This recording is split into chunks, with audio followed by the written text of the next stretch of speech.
बताओ, क्या आप अक्सर अपने सपनों में किसी महत्वपूर्ण व्यक्ति को देखते हैं? कोई जिसे आप हर सुबह बहुत याद करते हैं? समय कितना भी बीत जाए, आपके दिल में अब भी एक खालीपन रहता है। शायद आपको उस व्यक्ति का चेहरा तक याद ना हो, लेकिन वह एहसास कभी नहीं भूलता। Your name.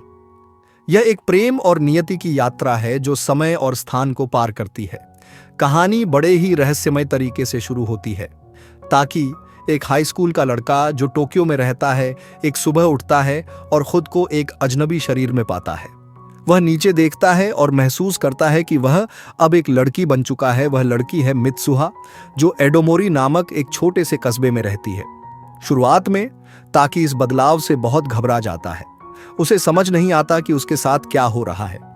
लेकिन जैसे जैसे वह मित्सुहा की जिंदगी को जीने लगता है, वह महसूस करता है कि उसे स्कूल जाना है, उसके दोस्तों से मिलना है और यहां तक कि उसके पारिवारिक मंदिर की देखभाल भी करनी है।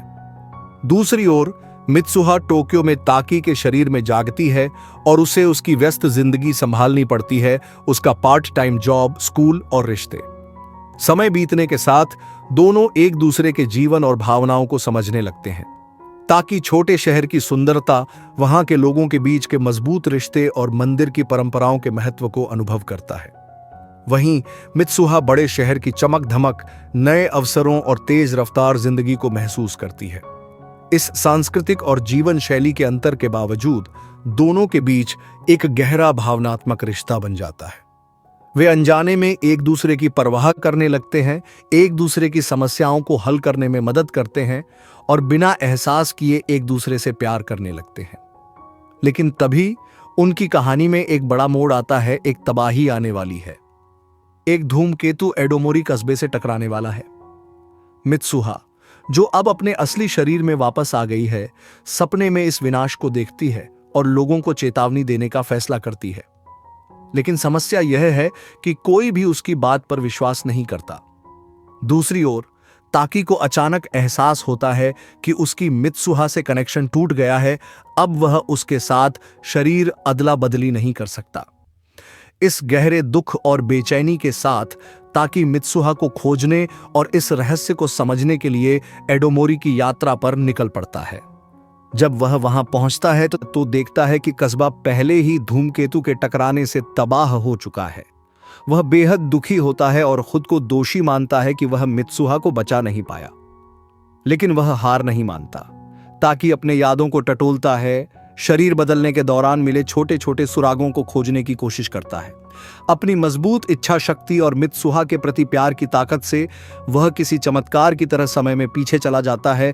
ठीक उस पल में जब धूमकेतु टकराने वाला था, वह फिर से मित्सुहा से मिलता है और दोनों मिलकर कस्बे के लोगों को बचाने की योजना बनाते हैं। उनकी मेहनत और सभी के संयुक्त प्रयासों से आखिरकार एडोमोरी के लोग इस विनाश से बच जाते हैं।